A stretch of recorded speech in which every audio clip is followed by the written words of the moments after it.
and I was muted. So, all right, it's 1 o'clock. So, let's get started with this session, a science session. So, first and foremost, good afternoon, everyone. Welcome to Reyes. Welcome to yet another awesome session of Reyes. Some of you might know me, but just in case you don't know me, my name is Orlando Ayala. I'm an associate professor in the Engineering Technology Department here at Oldham University.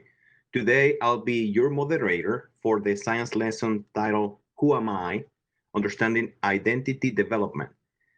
Now, the answer to the question, Who am I? Has been a topic of a lot of studies. But that question, I have asked myself that question every now and then, especially that type of in December, kind of you're closing your year, you're looking back at what you've been doing. And I would assume, I'm not an expert on this, but I would assume that the who am I goes beyond the name, right? My name is Orlando Ayala. So, but I'll let my speaker to talk. The best part of the talk today is the speaker is a very good friend of mine. His name is Dr. Alan Meka. Alan is an assistant professor in the Department of Psychology at Oldham University. He earned his PhD in developmental science from Florida International University and completed a postdoc, which I didn't know, by the way. He completed a postdoc in public health science from the University of Miami Miller School of Medicine. Um, Dr. Meka's research is largely focused on identity development, which involves the process by which individuals explore who they are, who they come from, who they're going, and which is specifically the topic of our talk today. I will start with the presentation that it's going to last about 30 minutes. We will then switch to questions from the audience, but the audience is full. Please feel free to start sending emails through the chat. So I'll start collecting those questions. So at the end, when Alan finishes his talk, he's going to start answering all your questions. Okay. In any case, without further ado, here you have my dear friend and colleague, Professor Alan Meka.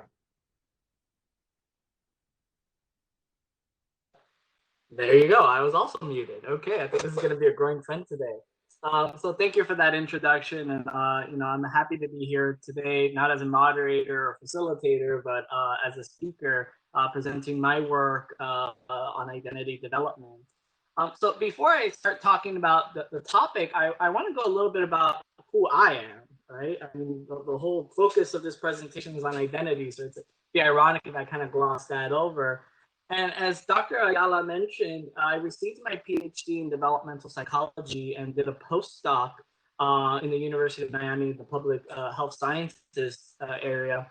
I mentioned this because my orientation for approaching psychology largely comes from developmental framework.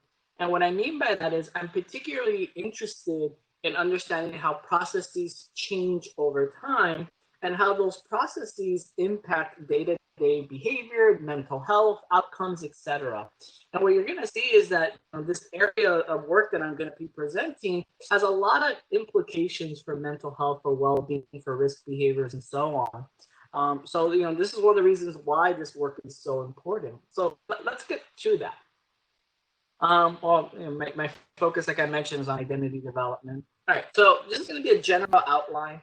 I'm going to talk a little bit about identity theory as a whole, and this is going to help guide the work that I've been working on in the last about 3 to 4 years, particularly on cultural identity, parental identity, and military identity. And then I'm going to give some just summary remarks that kind of cohesively tie these 3 areas of my research agenda together. So what is identity, right? That's almost like a loaded question. I remember I actually originally started as a physics major when I was doing my undergraduate education because I was interested in the big questions, why are we here? Are we alone? And I felt physics could address that. But as I started getting more into psychology, I realized that a bigger question to some degree at the more individual level was the question of why am I here? What am I meant to do? And that's really what delved me into the area of identity research. So when we operationalize this idea of what is identity, we have to come at it with the broadest definition that we can propose, because identity is a very complicated concept. So the simplest answer and the broadest answer is people's explicit or implicit response to the question, who are you? Now, over the decades that people have been researching the topic of identity development, we've come to agreement on certain aspects. To a large part, we tend to define identity as a woven quilt. What we mean by that is that any one person's sense of self and identity is composed of many different components. So, and I'll talk a little bit more about my own identity, but for some of us, being a parent may be an important part of who you are. For some, it may not. Maybe they're not parents, and that's not important. For others, religion may be central to who they are. For others, it may not. So we all have these different aspects to our identities that can coexist and often do coexist. These aspects sometimes may be salient or important in a given context, and other times may not be so important. So, we all may have a political identity that encompasses our attitudes, values, and beliefs about politics in general, but that might not be an important part of who you are in a given moment until maybe someone brings up a conversation or discussion about politics. All of a sudden, that little hat of your political identity turns on, and that suddenly becomes an important part of who you are in that moment. So when we talk about identity, not only do we know that it's multifaceted, multidimensional, but we also know that it fluctuates based on the context.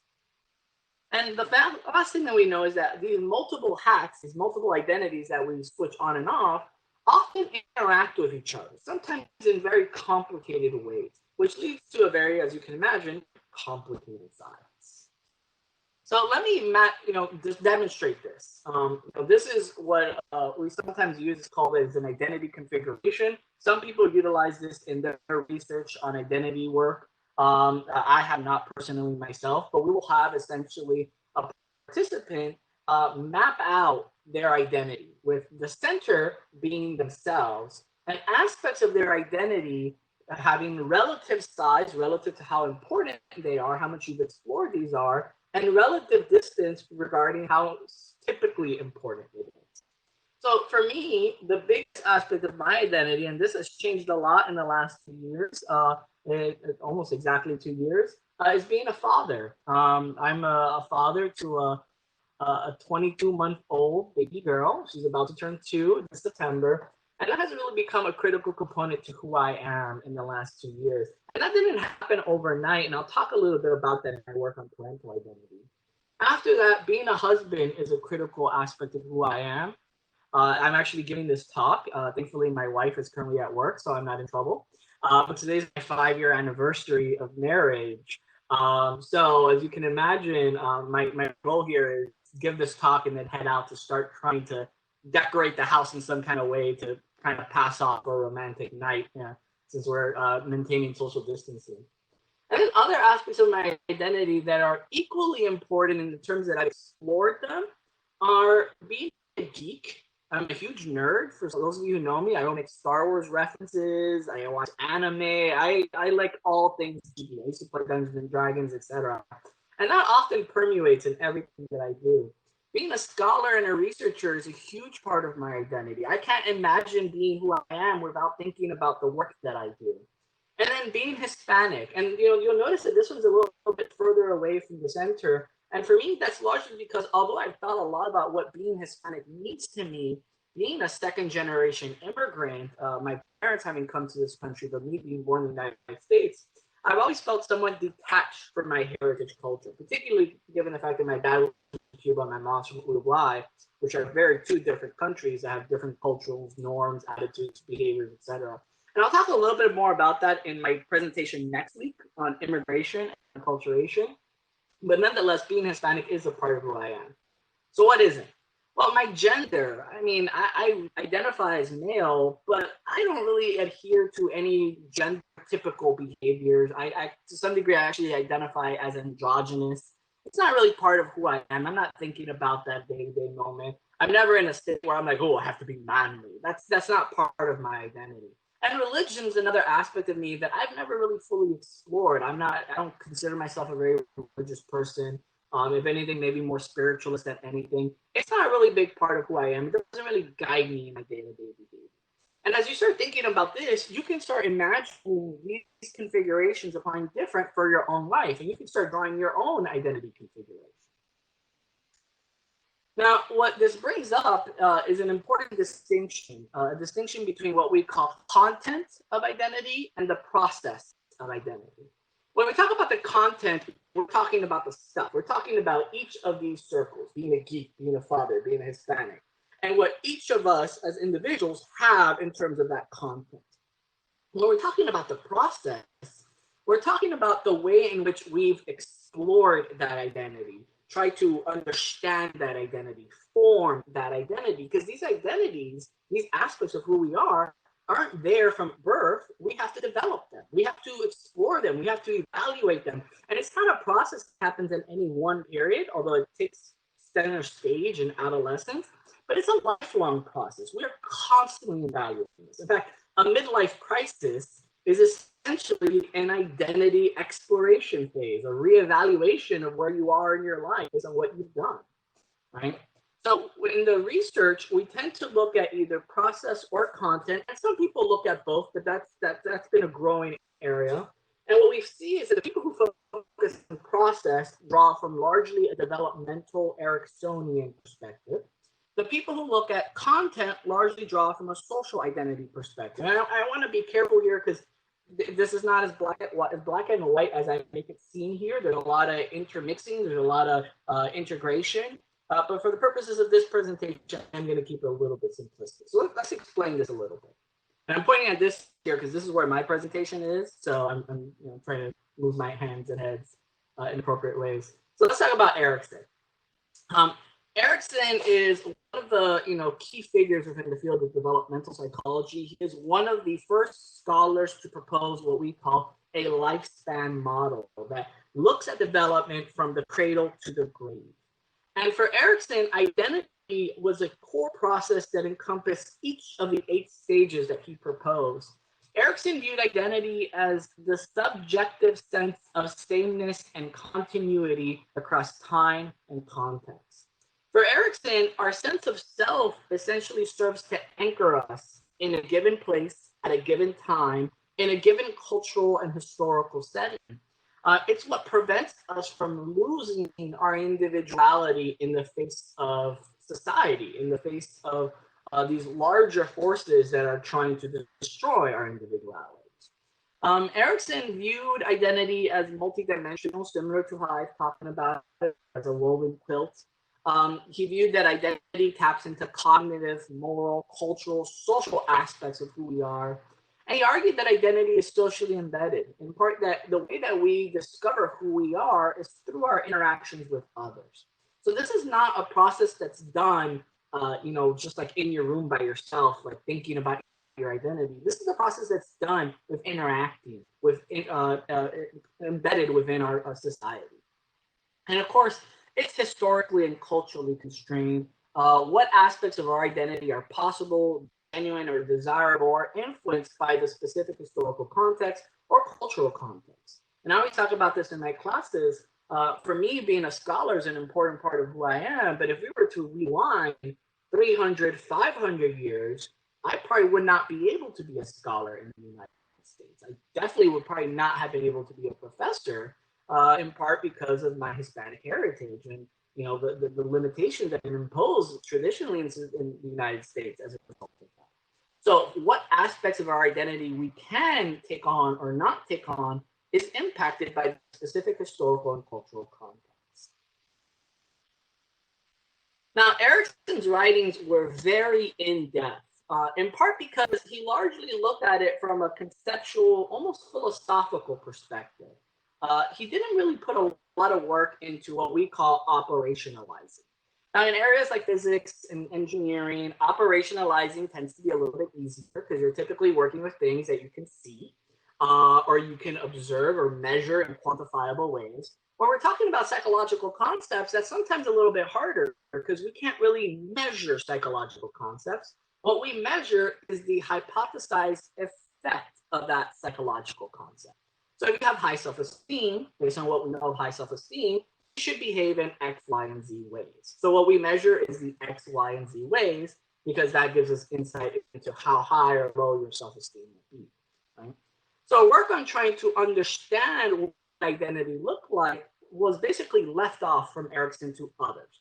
He left others to figure out how we can measure identity, how we define identity.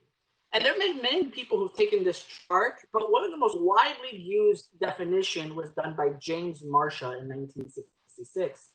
And Marcia argued that when we talk about identity, Marcia focusing on the process by which we develop our identity, we're looking at two different dimensions. The first is exploration, which is the degree to which we have taken time out to explore aspects of who we are.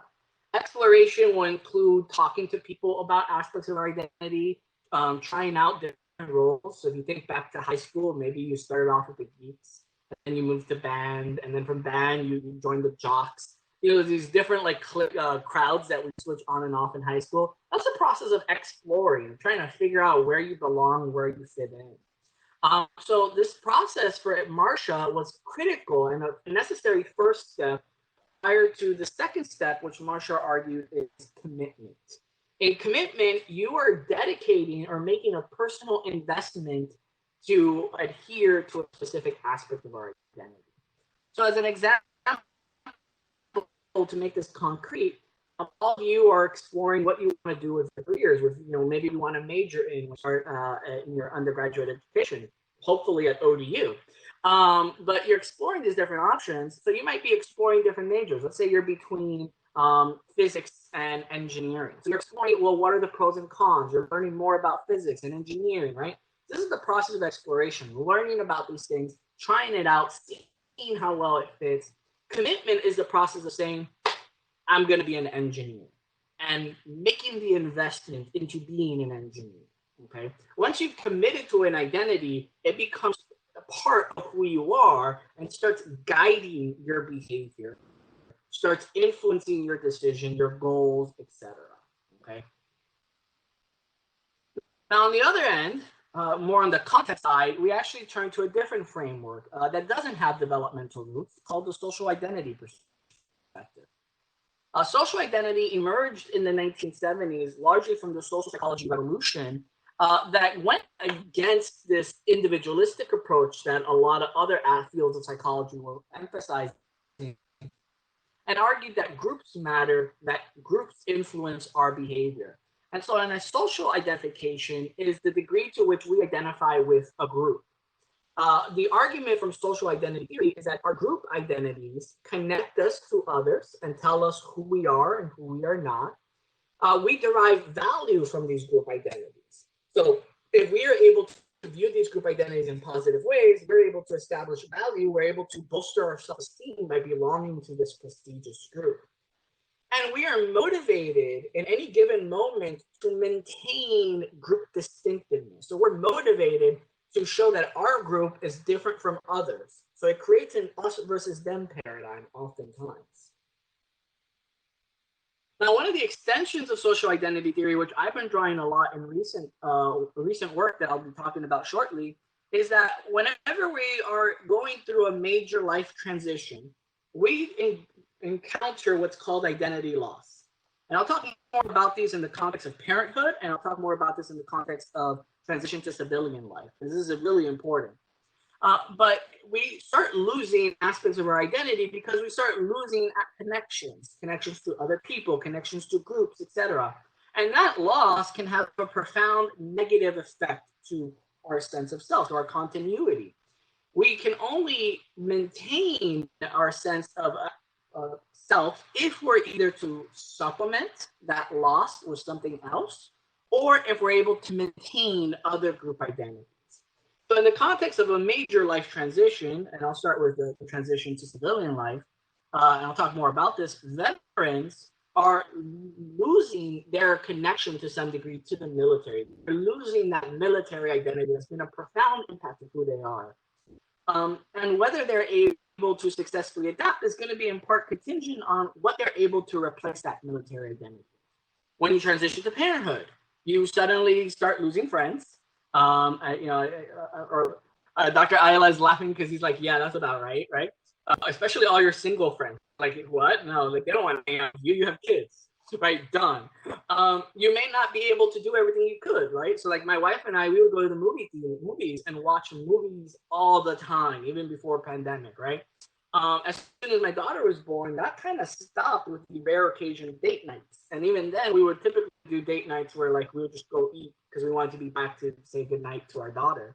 So things like that, aspects of who we were start being modified by this major life transition because life transitions have profound impacts. So how well we're able to maintain our equilibrium depends again on whether we're able to maintain previous group memberships or replace them with something.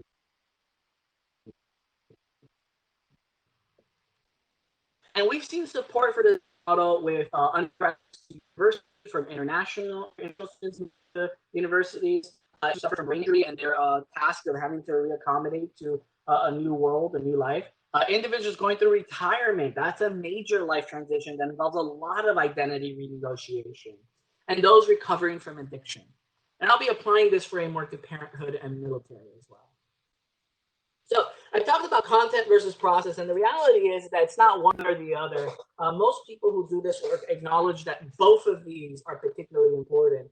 And one area that we've really seen the integration of both a content and process perspective, which I'll be talking about, is ethnic racial identity, where we realize that it's really a developmental process that emerges to try to figure out these identities, but we can't lose sight of the content of these identities. By looking at both of these, we're really able to paint a much richer conceptualization of identity. And I would argue that a lot of the work within the last probably 5 to 10 years has really been trying to focus on healing what we call the split between content and process. So let's talk about my own work, particularly focusing on cultural identity at first. So when we talk about cultural identity is a very broad idea of identity. It refers to many different aspects. In my work, I've been particularly focused on how individuals refer to themselves and define themselves in relation to cultural groups to which they belong to.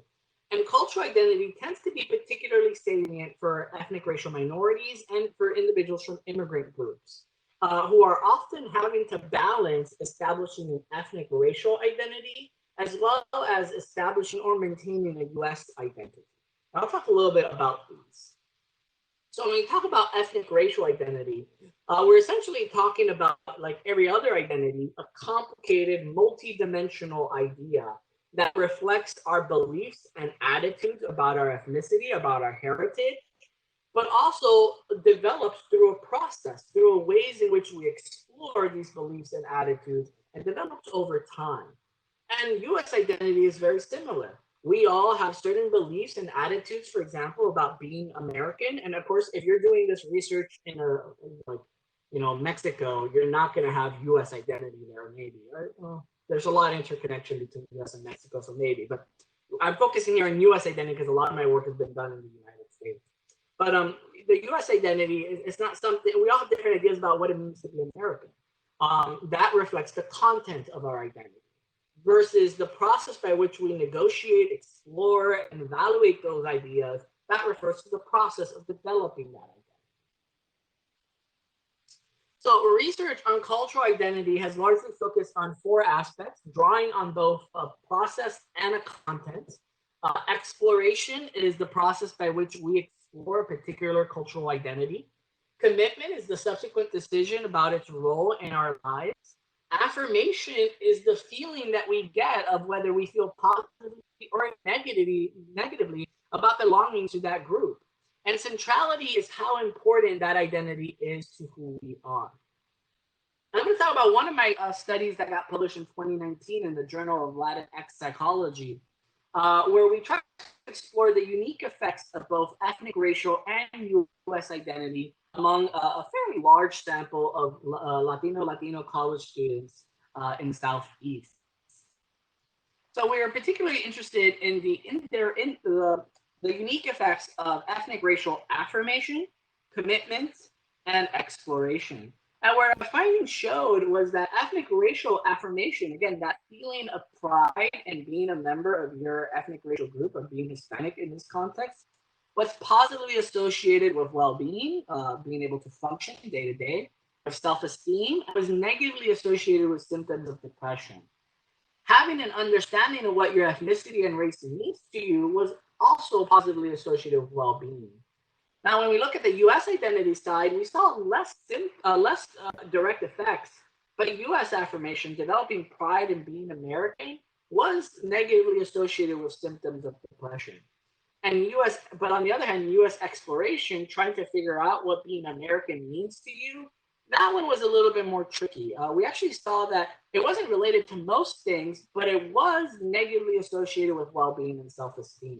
So this caused us to think, why are we getting this finding? We have to keep in mind that this data is from the paper was published in 2019, but the data came from 2017. So the way that we conceptualize this is that exploring what it means to be American, especially when you're in young adults and college age, may involve a certain process of trying to understand your status as a marginalized ethnic racial group within a more broadly stratified society. We can't ignore the fact that the United States has been marked by systemic racism since almost its inception. And when we reflect on the xenophobia that we've seen prevalent in the last few decades, trying to figure out whether you're American or what being American or what you being American means to you may to some degree reflect experiences of discrimination or experiences of being marginalized. And that's how we conceptualize this. But these are preliminary findings. Much more work needs to be going into that, which leads me to my segue, and I'll be doing this for each of the areas. But the future work that I'm doing within my lab, and of course others around the country are participating in, is understanding the impact of biculturalism. We know that most ethnic racial minorities, particularly immigrants as well, because that's where a lot of my work has come from, have to navigate being an ethnic racial minority, but also establishing a sense of what being American means to them. Most youth actually endorse both of these identities in the sense of who they are, but we still don't know too much about how these two identities interact with each other to predict outcomes. We also don't know too much about how these two identities evolve and develop over the lifespan. So more work is still being drawn into this area. Another new area of my work, and I was hoping that I could have some preliminary data to talk about this today, but it's still not there. But we're evaluating the idea of code shifting or code switching. Essentially, for those of us who are from ethnic racial backgrounds, we have to switch between two aspects of our cultural identity, right? I always laugh whenever I go to, so I'm the president of the Hispanic Latino Employee Association at ODU. Whenever I go to the meetings for HLEA, I have to put on like my Hispanic hat. It's like suddenly we're talking in Spanish. Suddenly when we greet each other, we kiss each other on the cheek, boys and girls, girls and girls. We start like switching to Spanglish. It's like this whole different aspect, this whole different interaction that we have, right? And meanwhile, when I go back to my faculty meeting, I am much more reserved. I don't suddenly start speaking in Spanish. I try to control my hand gestures a little. I don't greet people with hugs or anything like that because, that's a very Hispanic thing to do. We are very intimate in our interactions. So that process is what we refer to as code switching or identity shifting. And we've been exploring that within our work, trying to understand, is it good? Is it bad? When is it good? When is it bad? Are people who are better at it more adaptive, etc.? And that work is very preliminary. So, it's a new area of work for my lab. So now we're going to shift gears and we're going to talk about military identity, and hopefully we'll have time to talk about parent too, but I see that we're at 1:30, so I'm going to be mindful of the time. So my work with military identity started at ODU thanks to one of my colleagues, Dr. Michelle Kelly, who gave a talk earlier on the REYES programming. So if you have not seen that, watch the recording. She talks a great job. She did a great job talking about the experiences of veterans. I've been particularly interested in looking at this population from an identity lens. And when we think about the military is its own unique culture. The United States is considered one of the most highly individualistic societies in the world, as rated by several assessors. But when you look at the military is extremely collectivistic to the point that you are tasked as a soldier in the military to put your life over the life of others. And that goes against, to some degree, the values that are more broadly embraced by the United States in terms of individualism. The military also has its own traditions and norms. It's almost like you are adopting an ethnicity when you join the military. You're adopting what essentially has been called a military identity. But when you leave the military, for whatever reason you leave, you are now tasked with, to some degree, either having to give up that military identity or having to transform that military identity. And what we see is that a lot of work that's focused on the transition from military to civilian life for veterans has viewed the transition to civilian life as an abrupt cultural shock. In fact, more and more work is starting to view this process similar to how we view immigrants coming to a new culture. Because you're going from one culture that you're very familiar, very different, to a new culture that's completely different norms, values, and attitudes. And veterans are doing the same exact thing. So when we look at the experiences of a lot of veterans, and this is by no means all veterans, there's individual differences in all these processes. But we see that a lot of veterans express disconnection with civilians. They may have conflict being able to integrate in their communities because they're used to doing things in a certain way. And civilians don't do it that way because they haven't had that military training. And they're often tasked with, and I'm using quotes here because this comes from participants' responses, with searching for a new normal. So when I started reading up on this, I realized that this is essentially an identity process. And this is very consistent with the model that I brought up earlier, the social identity model of identity change, where essentially when we look at the transition from military to civilian, when we look at the transitions veterans are making, they are being tasked with having to figure out how to replace the loss of a military identity. And consistent with this model, they can do this by either maintaining other aspects of their identity or replacing aspects they've lost, right? Replacing it with purpose, replacing it with friends, replacing it with something else. Now, despite all of this, the utilizing identity theory or even acculturation to understand the experiences of veterans is fairly new within this field. So this led to our new paper that we actually just got this accepted about 2 weeks ago. So it's currently in press. We got a sample of 195 US military veterans. Now, this was a one-time point sample, so it's not going to be extremely informative about change, but we were interested in how US identity might serve as a protective factor. Because when we think about this transition from military life to civilian life, although you might be having to give up or transform your military identity, your US identity, being tied to being American, that shouldn't change drastically. So we saw within our sample was that consistently having U.S. affirmation, having pride in American against alcohol use, depression, symptoms of anxiety, and these are key aspects within when we look at veteran health. Higher alcohol use and substance abuse have higher symptoms of depression than the general public. So finding that U.S. identity was protected in this is very important from a mental health and a clinical perspective. Now, the interesting thing though is that all my studies always have interesting findings. I think that's a beautiful thing about psychology. There's always a finding that you're like, okay, great. What did I make of this?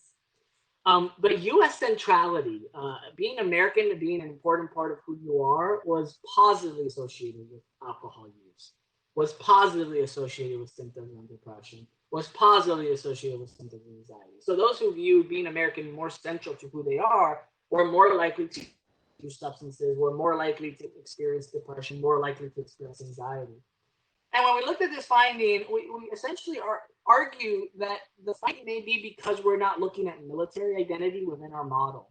So those who view being American as a core component of their identity may be having difficulties with either letting go their military identity or transforming their military identity. And that's leading to some subsequent work that we're actually currently working on, trying to look at the unique effects of U.S. and military identity, which hopefully we'll have under review within the next few months.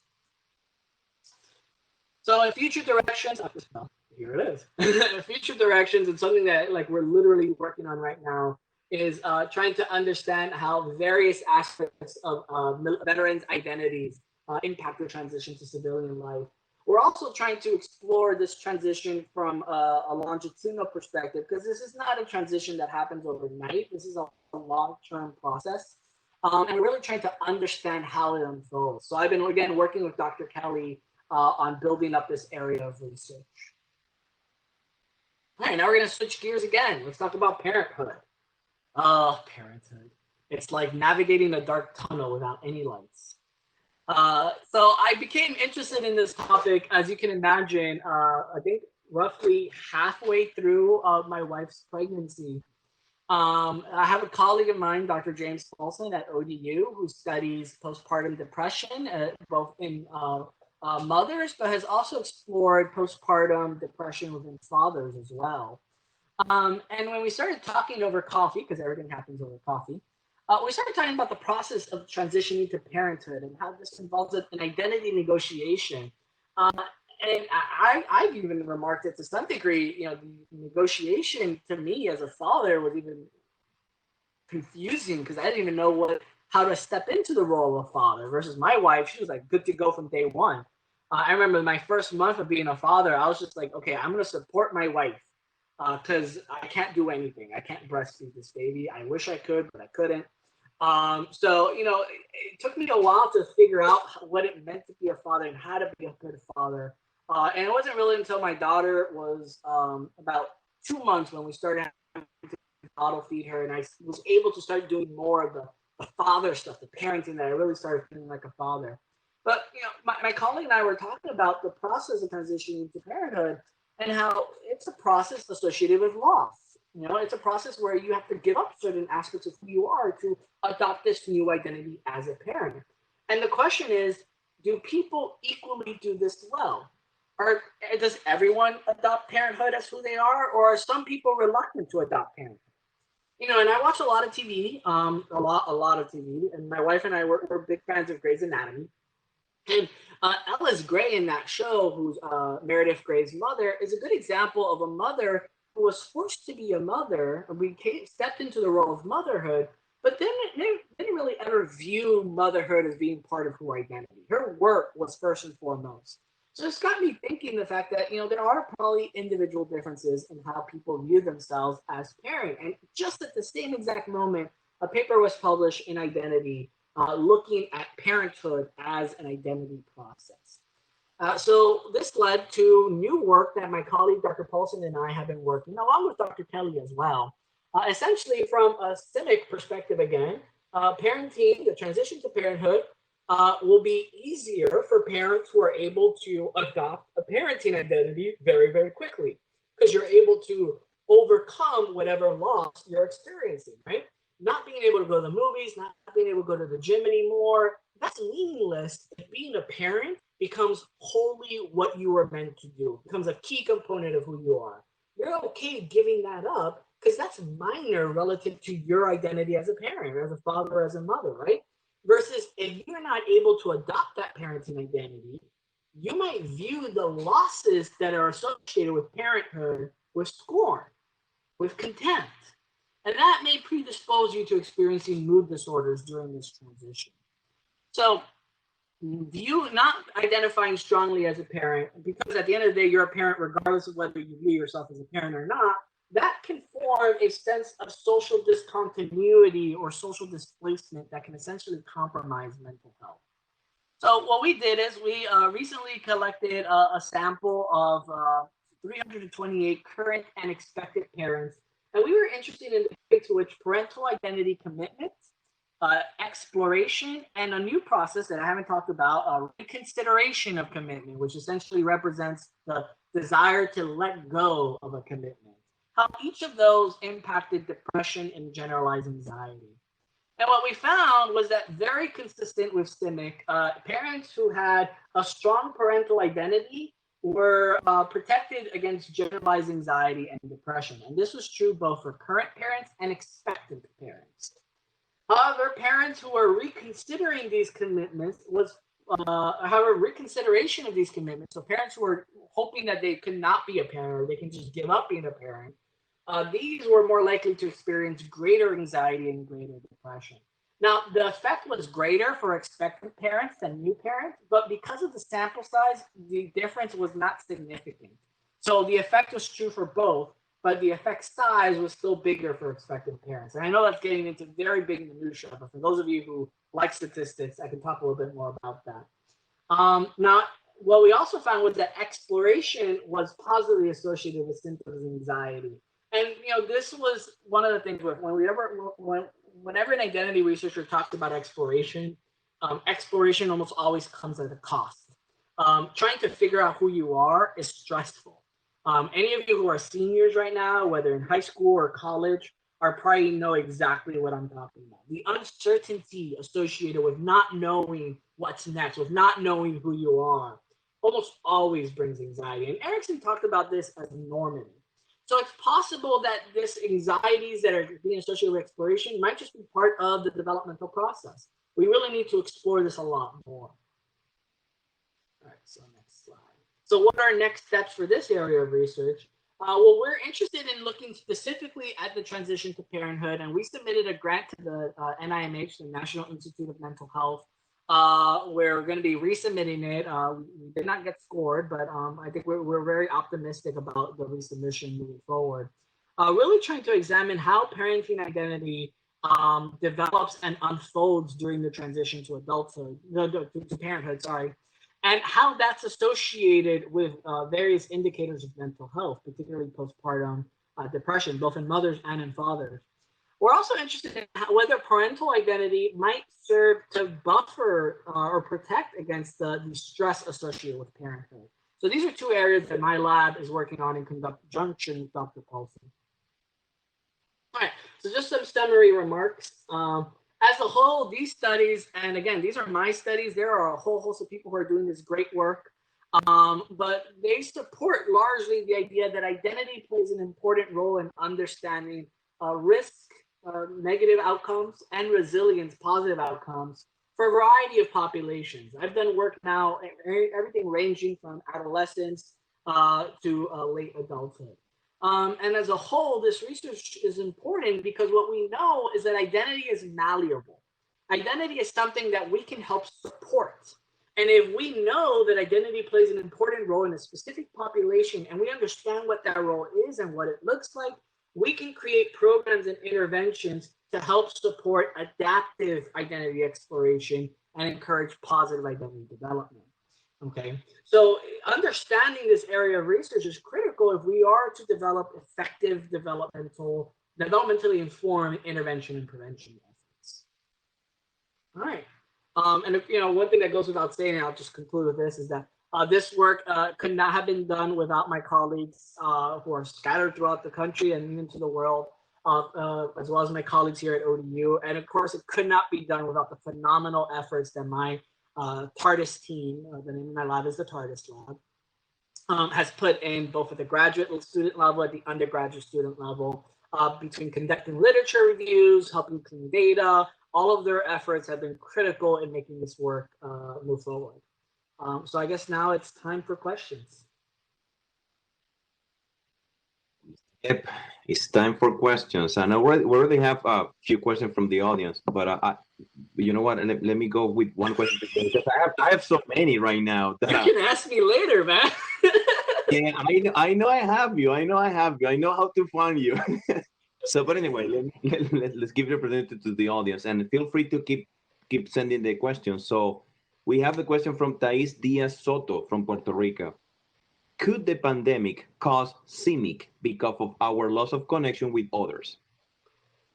That is a great question. And, you are definitely thinking like a developmental psychologist right now. We are actually exploring that a little bit right now with some of the work that we did. The moment that this pandemic hit, I looked at one of the most vulnerable populations that I had direct interaction with, and that is graduate students.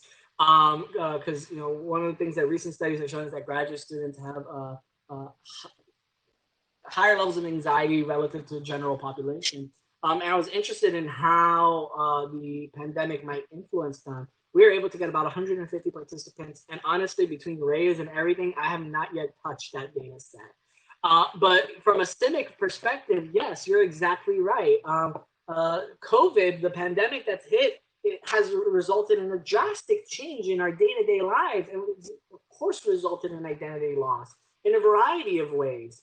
And I think what you're seeing is a lot of people right now are under are probably a little bit more temperamental than normal, more stressed out than normal. I think that's a combined influence that everyone's going through, and it's in part because of this identity loss. And being able to maintain a sense of purpose, a sense of future direction and identity right now is so critical because it helps that you able to overcome that loss. If you still feel purpose and you know who you are right now, all the things that are going on might be less bad. Now, that's not saying that you're not going to feel anything. Like I know who I am. I love the work I do. I derive so much meaning in the work I do, and I'm like drowning. But it can help overcome those negative feelings. But yeah, that's a great. You're really tapping into this. I love it. So you know what? I'm gonna throw one of my questions here because it's associated to this one. So you kept mentioning identity loss, but what about identity gain? Am I gaining something because I'm doing something different in my life? Possibly, and that's one of the things that we really need to understand as it relates to this pandemic. Because the question is are people able to gain something right now in the midst of all of this? One of the things I will say is one of the things I've gained is the opportunity to work with the REYES program. Like this is not something that we were originally going to do something completely different. Which, don't get me wrong, that was going to be a very important outreach program. But I never in my wildest dreams would think that we would be able to develop this phenomenal 8-week program that would be able to reach every single continent in the country and provide this platform for us to be able to influence others. So that, to some degree, has helped me overcome this. The degree to which you're able to gain anything in terms of who you are can potentially offset the loss. And I would argue that those who are able to establish new aspects of their identity or maintain and strengthen other aspects are probably doing a lot better right now than those who are only able to see the loss of who they were during this time. But see another game, and I'm so sorry, I'm taking this for myself. So sorry. But see, aren't you spending more time with your daughter? So aren't you? Isn't that part of your identity growing now because you have more quality time with her? Definitely, right? And I feel horrible that that didn't come to my mind first. What I will say is being a parent in academia and working at home, I've been able to see things that I would have never been able to see if I was going in, to the office day to day. At the same time, and this is personal. It's come to some degree at a double-edged sword because I know now that my daughter's downstairs right now, running around, laughing, having fun. And don't get me wrong, I love what I'm doing right now, but I'm sad that I'm not with her. So there are those moments where I'm just like so close yet so far. But you're right. I've been able to strengthen that part of my parenthood identity much more. And we this summer we've created a little garden in the backyard, and I created these little moments with my daughter.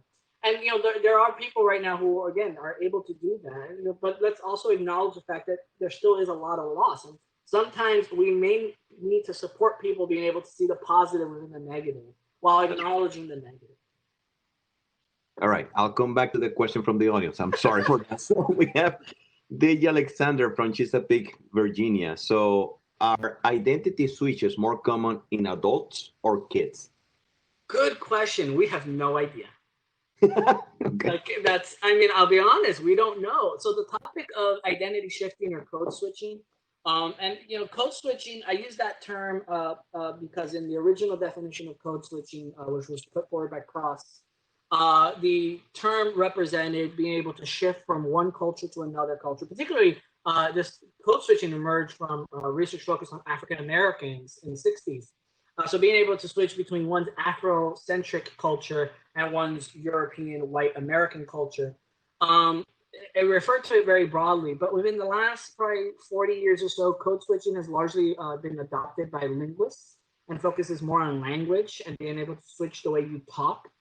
So we're using a broader term of identity shifting. But the work on this has been very, very minimal. To my knowledge, within the field of psychology, there's only been about 2 or 3 manuscripts that have explored this. although it has come up in, I say quantitative manuscripts have explored this. That's not to belittle qualitative work, but yeah, we have not applied code switching to a developmental framework to understand where it starts, where it comes from. Some experimental studies have seen that children are able to switch between cultural primers early on. But these long-term studies from cradle to grave, we don't know who's better able at it. What I would argue as a developmentalist, though, is that being able to effectively code switch requires a lot of cognitive skills. It requires you to be able to interpret the context, interpret social cues, process those cues, and figure out which is the best way to navigate that cultural context. So I would probably argue that whether they do it more or not, that adults are probably better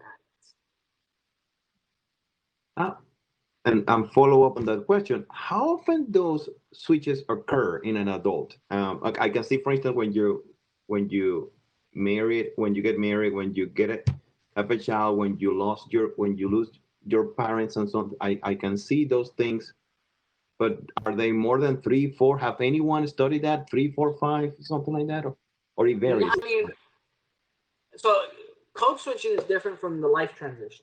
So in terms of life transitions, which I think what you're talking about, Dr. Ayla, that really does vary because even things like parenthood, all these things, it really depends on the subjective interpretation of how much that influences your life. So like marriage for me didn't really drastically affect my identity because I mean my spouse and I were living together prior to that. And it just felt like a natural evolution of our relationship. But parenthood did, right? So it really depends. For others, marriage, for example, might be a major life transition. Others may have other aspects that impact them. So, for example, the loss of my father was a huge life transition for me. It Hmm. drastically changed how I view my life. So it really depends on the subjective sense of what you view a major life transition. All right, another question from the audience. Chloe Webb from New York. Do people coming out of a school system experience identity loss? Interesting. I've never thought about that, but I would imagine so. And I wonder if that might explain some of the difficulties that freshmen, for example, transitioning into universities might experience. Because if you think about it from the context of a developmental framework, the transition into college is often one of the first times that youth are separated from their families, unless you're Hispanic because your parents just follow you. Uh, but it's one of the times where you are living on your own. You're disconnected from your family to some degree. You might be disconnected from friends. So I can see that being a period of interpersonal identity loss, while you're still trying to figure out a whole host of identity aspects, including your career, your major, feeling like you belong. And I wonder if other people have picked up on that, and that's why when you look at freshman year in most universities, there are all these programs like We Could Welcome and like all these orientations that try to get you to adopt an identity that's tied to that institution, right? I mean, that's what school belonging is all about. Is being like, yeah, monarchs, right? It's to be able to adopt that identity potentially in the face of this disconnection. So I can view that as a explanation. I would argue that's probably why the authors looked at international students transitioning into university life because it's a similar process. Interesting. Very interesting. You know what? You mentioned about Grey's Anatomy show, and I always wonder when I see those series or shows and TV shows, and how good are they in the the actor? So is the story real? Because if you're making a story about somebody who passed, that I can see why. Okay, you could, there is data out of that, so you could make a good representation of that person. But how good are those? And you saw that So show. So I would I assume you would say I those like are them.